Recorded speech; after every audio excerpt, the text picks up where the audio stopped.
Então, esse foi o nosso código. Vamos ver aqui uns últimos detalhes para a gente finalizar a nossa aula. Falando de eficiência de tempo, aquela mesma observação que vocês já estão cansados, tá? Mas eu vou olhar para o código, porque afinal é um algoritmo diferente, para justificar isso para vocês. Mas a observação é, no Radixsort, inclusive no MSD Radixsort, nesse Quicksort binário aqui, que a gente implementou, nenhum dígito é verificado mais do que um número constante de vezes. Tá? Nenhum dígito vai ser verificado mais do que um número constante de vezes. Assim, no pior caso, o Radixsort vai ser linear no número de dígitos. Eu já escrevo a expressão aqui, mas vamos olhar o código para não ficar só na crença, né? O que eu quero dizer com isso? Observem que eu basicamente vou olhar pega dígito aqui dentro desses laços. Né?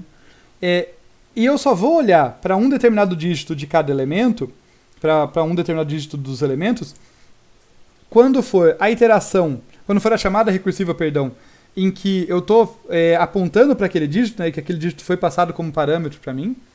Como nas chamadas subsequentes eu incremento, eu nunca mais volto a olhar para os dígitos daquela fase. Então, na primeira vez eu olho para o dígito 0, nas chamadas recursivas que brotam diretamente dali, eu vou olhar para o dígito 1 dos subproblemas. E depois, nas que eventualmente brotarem, vai ser para o dígito 2. Então, em cada chamada recursiva eu vou olhar para exatamente o dígito corrente. E aqui, sempre que eu olho para um dígito, eu incremento. Eu avanço aqui I++, J menos, e esses valores nunca voltam, né? Eu nunca mexo neles de novo. Então, vocês vejam que eu só vou olhar, só vou chamar a pega dígito para um determinado valor aqui, um determinado elemento VI ou VJ, e para um dígito corrente, eu só vou fazer isso uma vez aqui. Né? Seja no laço de cima ou no laço de baixo, eu nunca vou voltar. Se por acaso eu sair desse laço e não incrementar, o que acontece é que eu faço a troca ali na sequência, e daí eles vão ser incrementados, porque eles vão estar no valor 0 ou 1. Então, no máximo, nesses casos que empatou, eu vou inverter eles, e daí eu olho de novo só para avançar. Mas detalhe técnico, número constante de vezes. Tem mais esse ifzinho aqui, que tem um elemento, aqui que eu vou olhar, né, no VJ eu vou olhar mais uma vez, mas é só isso, não passa disso. Tá? Então, eu olho para cada dígito um número constante de vezes, portanto, no pior caso, o Radixsort vai ser linear no número de dígitos, ou seja, O de N, né, número de elementos, vezes dígitos palavra. É o número de dígitos que tem cada chave, que eu armazeno nesse dígitos palavra. Acontece que, voltando lá para cima para lembrar, dígitos palavra é bits palavra por bits dígito. Ele vai ser tanto menor quanto maior for o número de bits por dígito, e tanto maior quanto maior for o número de bits da palavra. Quer dizer, uma chave mais longa vai ter mais dígitos, mas se os dígitos forem grandes, isso vai dividir em número menor de dígitos. E acontece que aqui meu dígito é bem pequenininho, né? Ele é 1. Então, dígitos palavras vai ser exatamente bits palavra. Essa implementação aqui, embora ela seja interessante por ser didática, para apresentar esse conceito do MSD Radixsort num caso particular mais simples, não se beneficia particularmente da grande vantagem do Radixsort, que é aquilo que eu falei no LSD Radixsort, vale aqui. Encontrar um dígito de um tamanho bom.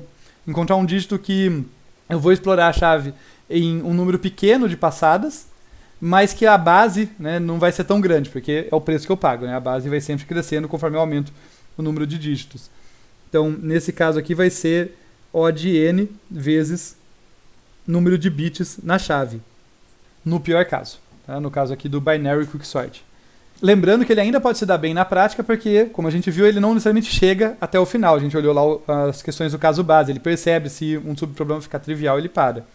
Mas, no pior caso, ele vai iterar ali um número grande de vezes, até por cada chave. Né? No caso aqui, os inteiros de 32 bits vão ser 32 iterações. Profundidade 32 no final ali. Não é péssimo, mas dá para fazer melhor do que isso. Tá? É só que um caso particular que a gente está tratando aqui. Eficiência de espaço. A memória adicional vai ser da ordem de dígitos palavra, que nesse caso, como eu já falei, vai ser a mesma coisa que bits palavra. Por quê? Porque essa é a profundidade que a gente vai ter máxima ali da pilha de recursão. Né? Nas chamadas recursivas eu acabo tendo esse custo ali. Então, como eu posso ter ali uma chamada no primeiro nível, que daí chamou uma para dígito mais 1. Então, eu tinha uma chamada para o dígito 0, depois uma para o dígito mais 1, uma para o dígito mais 2, e nenhuma dessas vai acabar antes da última lá, do último dígito acabar. eu posso ter um empilhamento de até bits palavra chamadas recursivas. E isso custa memória. Cada chamada recursiva, cada funçãozinha ali tem um tanto de memória fixo. Então, por conta aqui da profundidade máxima da pilha de recursão, de novo, isso no pior caso, e também, nesse caso, 32 bits, 32 chamadas recursivas empilhadas não é o fim do mundo, não é algo tão custoso assim. A estabilidade, bem direto aqui, não é estável, tá? Porque o nosso algoritmo de separação não é estável. Tá? Ele faz aquelas trocas, quando ele faz trocas, ele inverte possivelmente elementos com a mesma chave. Então, se tiver elementos com chave repetida, ele não é estável. Vamos agora aqui para 2 quizzes para a gente finalizar. Então, quiz 5. Eu quero chamar a atenção para vocês que essa implementação trata chaves com comprimentos variados. Como eu falei que o MSD Radixsort tem mais facilidade com isso, essa implementação mesmo simplesinha do Quicksort binário faz isso. Desde que não existam chaves repetidas. E a pergunta é por quê? A resposta está lá na análise das condições do caso base. Tá? O caso base é esse aqui. Aqui está a linha do caso base. O que acontece quando tem chaves repetidas? Tá? Pensem aí. Mas se não tiver chaves repetidas, esse algoritmo lida bem com comprimentos variados de chaves. Ou seja, chaves cujo comprimento máximo é bits palavra, mas que não precisa chegar até isso. Tá? De repente tem uma chave menorzinha, esse algoritmo sabe lidar com isso. E daí aqui no quiz 6, como seria uma versão desse algoritmo com bits dígito maior do que 1? É aquilo que eu já fui comentando ao longo com vocês, né? Teria que modificar a parte da separação, principalmente o algoritmo da separação, e as chamadas recursivas ali ter um laço para lidar com elas. A minha dica, eu gosto sempre de dar uma dica aí para como lidar com isso, pensem numa solução para separação inspirada na contagem de predecessores do counting sort. Olha como as ideias são recorrentes, né? O counting sort contou para a gente como que a gente faz para separar ali elementos baseados num valor inteiro, né? Como um dígito é um valor inteiro relativamente pequeno, eu posso usar ele para saber ali quantos subproblemas de cada tipo eu tenho, como que eu faço esse algoritmo de separação mais geral. Então, fica essa dica. A contagem de predecessores do counting sort lá pode nos ajudar a fazer essa separação. E daí, só alertando que por conta disso, né, vai surgir um termo ali da grandeza igual à base na eficiência do algoritmo, tanto em tempo quanto em memória. Né, se eu usar uma separação mais sofisticada, vai ter esse custo. Mas fica aí, esse quiz 6 é particularmente desafiador, é um exercício bem interessante para quem tiver com vontade de transformar isso aqui numa coisa mais geral, esse Binary Quicksort num MSD Radixsort com propriedade.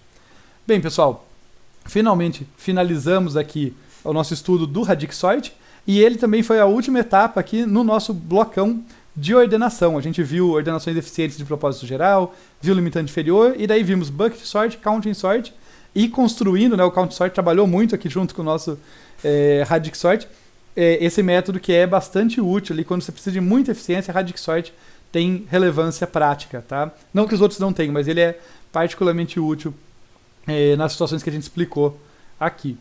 Então, é isso, pessoal. A gente vai tratar de outro assunto que se relaciona com essa ideia de ordenação por partes, mas que não é mais propriamente ordenação nas aulas seguintes.